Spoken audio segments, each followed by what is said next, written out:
हम इसे अपने घर का रोशन कहते हैं। माननीय मुख्य अतिथि आदरणीय शिक्षागण गणमान्य व्यक्ति और मेरे प्यारे छोटे बड़े भाई बहनों, आप सभी को 15 अगस्त की हार्दिक शुभकामनाएं। मैं पुनः कुमारी क्लास 10 की छात्रा हूँ। आप सभी को कुछ स्वतंत्र दिवस पर सुनाना चाहती हूँ।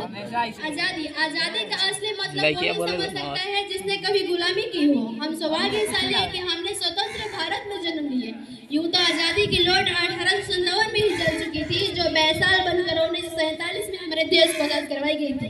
प्राचीन मध्यकालीन वर्तमान भारतों को उदाहरणों से स्पष्ट करना चाहूंगी कि जब फिरंगियों के फेर में फंस गए थे तो रंगते बसंती चोले की एक आवाज पे पूरे टोले के टोले उमड़ाते थे। उनके वंदे मातरम के नारे से खून में आने वाला 5 डिग्री का तूफान अंग्रेजों संसद के जड़े में तूफान लगता। लोग मर जाते थे, मिट जाते थे, फांसी चढ़ जाते थे, वो भी अपनी देशभक्ति साबित कर रहे होते थे, क्योंकि उस दौर की देशभक्ति की कसौटी थी। उसके बाद 62-65-71 के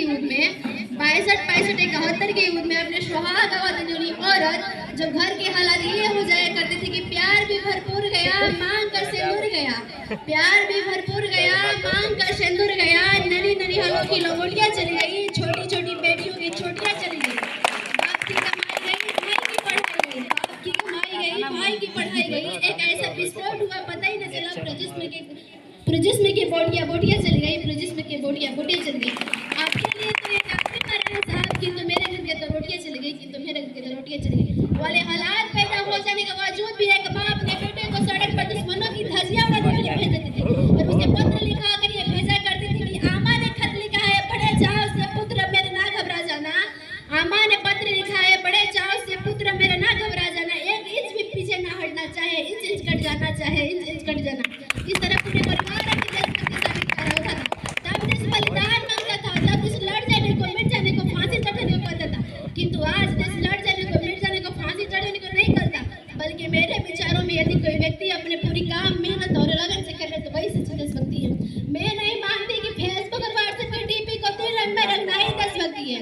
मैं नहीं मानती कि फेसबुक और व्हाट्सएप के डीपी को 3 रंग में रंगना ही देशभक्ति है।